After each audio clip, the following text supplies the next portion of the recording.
বিশ্লেষণ করার কথা আমি বলেছিলাম, বিশ্লেষণ করছি। বিশ্লেষণ করতে গিয়ে আমার যেটা খুব খারাপ লাগছে, আমি মর্মাহত যে উত্তরের জেলাগুলো আমরা পারলাম না। কেন আলিপুরদুয়ার আমরা পারলাম না? কেন জলপাইগুড়ি আমরা পারলাম না? কেন আমরা ব্যর্থ? যখন সারা বাংলা তৃণমূলের জোয়ার, আজকে আলিপুরদুয়ার লোকসভা আমরা কেন জিততে পারলাম না? জলপাইগুড়ি আমরা কেন জিততে পারলাম না? মমতা বন্দ্যোপাধ্যায়, অভিষেক বন্দ্যোপাধ্যায় আমাদের এই এলাকার জন্য কি না করেছে, কত পরিশ্রম করেছে অভিষেক বন্দ্যোপাধ্যায়। আজকে অভিষেক বন্দ্যোপাধ্যায় সর্বভারতীয় স্তরের নেতা, তিনি আজকে পথপ্রদীপ প্রদর্শক, সারা ভারতবর্ষের আইকন রেকর্ড করেছেন। তিনি আমাদের নেতা। আমরা গর্ববোধ করি যে আমরা অভিষেক বন্দ্যোপাধ্যায়ের সাথে আমরা কাজ করার সুযোগ পেয়েছি। এটাই গর্ববোধ যথেষ্ট আমাদের।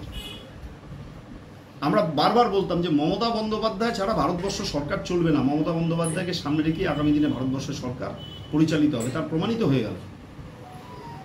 আমি বাংলার মানুষের কাছে ঋণী, আমরা আলিপুরদুয়ারের মানুষের কাছেও ঋণী। কিন্তু আমাদের কি কোথাও খামতি আছে? আমরা পারছি না কেন?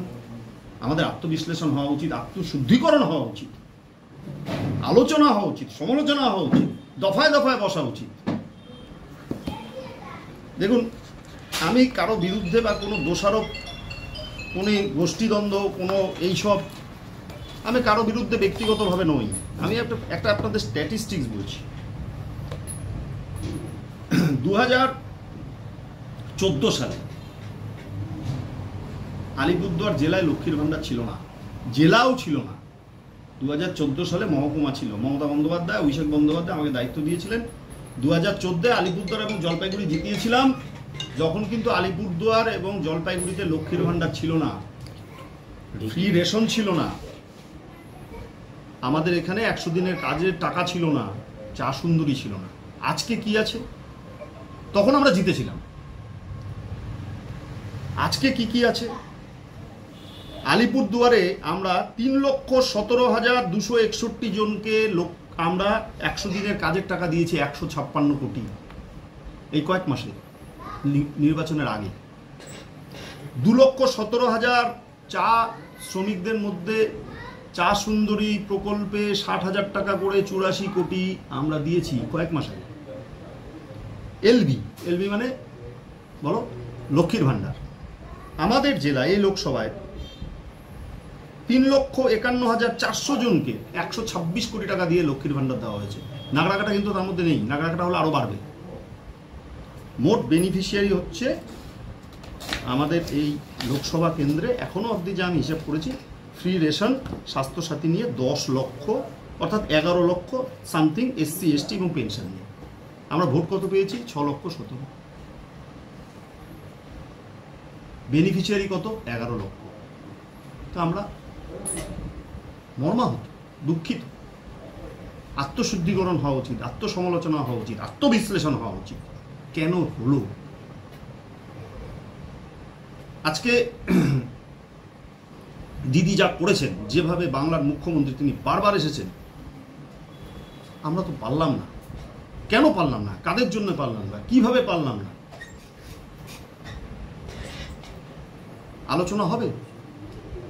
সেই আলোচনার জন্যই আজকে বিশ্লেষণ করছি। আলিপুরদুয়ার বিধানসভা আমি 3 বার লড়েছি, একবার হেরেছি, সবসময় ভোট বাড়িয়েছি। 2006 সালে আমি একজন ছাত্র নেতা ছিলাম, তখনও লড়েছি, খারাপ সময়ে লড়ে অনেক ভোট পেয়েছি। 2014 সালে আমাকে দায়িত্ব দেওয়া হয়েছিল, এই জেলাকে আমি সাজিয়েছি, 2টো সাংসদ দিয়েছি, 10টা বিধায়ক আমি জিতিয়েছি। 2016 সালে আমি নিজে জিতেছি। ভোট কত পেয়েছিলাম? 89,000। আমার বিরুদ্ধে প্রার্থী কে ছিলেন? বিশ্বরঞ্জন সরকার, আমাদের এক সময়কার রাজনীতি গুরু। তার প্রাপ্ত ভোট কত ছিল? 77,000। 2021 সালে ওই ঝড়ের মধ্যে আমি নির্বাচনে পরাজিত হয়েছি, কিন্তু 92,000 ভোট পেয়েছি। ভোট বাড়িয়েছি কত? প্রায় 3,500। 2024 সালে সব আমাদের আলিপুরদুয়ার জেলায়, সব জনপ্রতিনিধি আমাদের। তারপরে ভোট কত হলো? 86,000 আলিপুরদুয়ার বিধানসভায়। হেরে গেলাম কত ভোটে? 28,500 ভোটে। ভোটের ম্যানেজার কারা ছিলেন, কাদেরকে সামনে রেখে মুখ করা হয়েছিল, ভোট কমে গেল। ভাবতে হবে আমাদের। আমি তাই ভাবছি, প্রতিদিন অঙ্ক করছি। আমি হতাশ নই, আবার ঘুরে দাঁড় করাবো, আবার চ্যালেঞ্জ, বিজেপিকে ঘরে ঢুকিয়ে দেবো। 2 মিনিট লাগবে। আমি তো আলিপুরদুয়ারে বামফ্রন্ট এবং কংগ্রেসকে চূর্ণ বিচূর্ণ করে দিয়েছিলাম। সব যারা আজকে বিভিন্ন জলপাইগুড়ি এবং আলিপুরদুয়ারে যারা আজকে স্বপ্রতিষ্ঠিত, বেশিরভাগই তাদেরকে আমি নিয়ে এসেছি বিভিন্ন জায়গা থেকে। কখনো কংগ্রেস, কখনো সিপিএম, গোর্খা জনমুক্তি মোর্চা, আদিবাসী বিকাশ পরিষদ, মমতা বন্দ্যোপাধ্যায়, অভিষেক বন্দ্যোপাধ্যায়ের নেতৃত্বে। অভিষেক বন্দ্যোপাধ্যায় নবজোয়ার যদি না করতেন, বাংলায় এই ফলাফল হতো না। অভিষেক বন্দ্যোপাধ্যায় নবজোয়ারটা শুরুই করলেন কুচবিহার আলিপুরদুয়ার থেকে। কুচবিহার পারলেন, আমরা আলিপুরদুয়ার পারলাম না, জলপাইগুড়ি পারলাম না, দার্জিলিং পারলাম না, রায়গঞ্জ পারলাম না, বালুরঘাট পারলাম না, মালদা পারলাম না। কাদের জন্য অ্যাকচুয়ালি এরকম হলো? প্রশ্ন এটাই আমার, যে আমরা আলিপুরদুয়ারে পারলাম না কেন? আমাদের প্রশ্ন, আমি আপনাকে আগেই বলেছি, আমি দোষারোপের জন্য এখানে বসিনি, আমি বিশ্লেষণের জন্য, আত্মবিশ্লেষণ, আত্মশুদ্ধিকরণ। আত্মবিশ্লেষণ। আজকে শনিবার, আমি দক্ষিণা মায়ের পুজো করি, আত্মশুদ্ধিকরণ হওয়া উচিত। আমার নিজেরও যদি কোনো খামতি থাকে সেটারও ব্যবস্থা নেওয়া উচিত। এবং আমি মনে করি এত কাজ আমরা করেছি। আলিপুরদুয়ারে 132 কোটি টাকা দিয়ে রাস্তা তৈরি করেছে মমতাকে। তফসিকাতাতে ঝড়ে দিদি এখানে এলেন,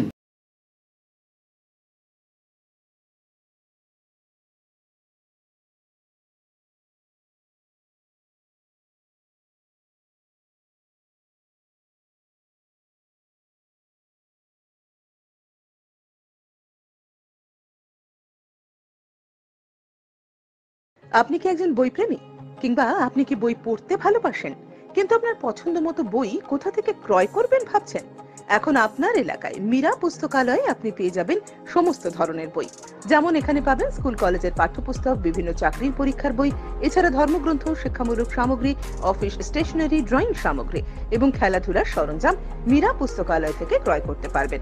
তাহলে আজই যোগাযোগ করুন আমাদের ঠিকানায়, সুকান্ত মোড়, কালিয়াগঞ্জ, উত্তর দিনাজপুর। যোগাযোগের জন্য নম্বর 8945933128।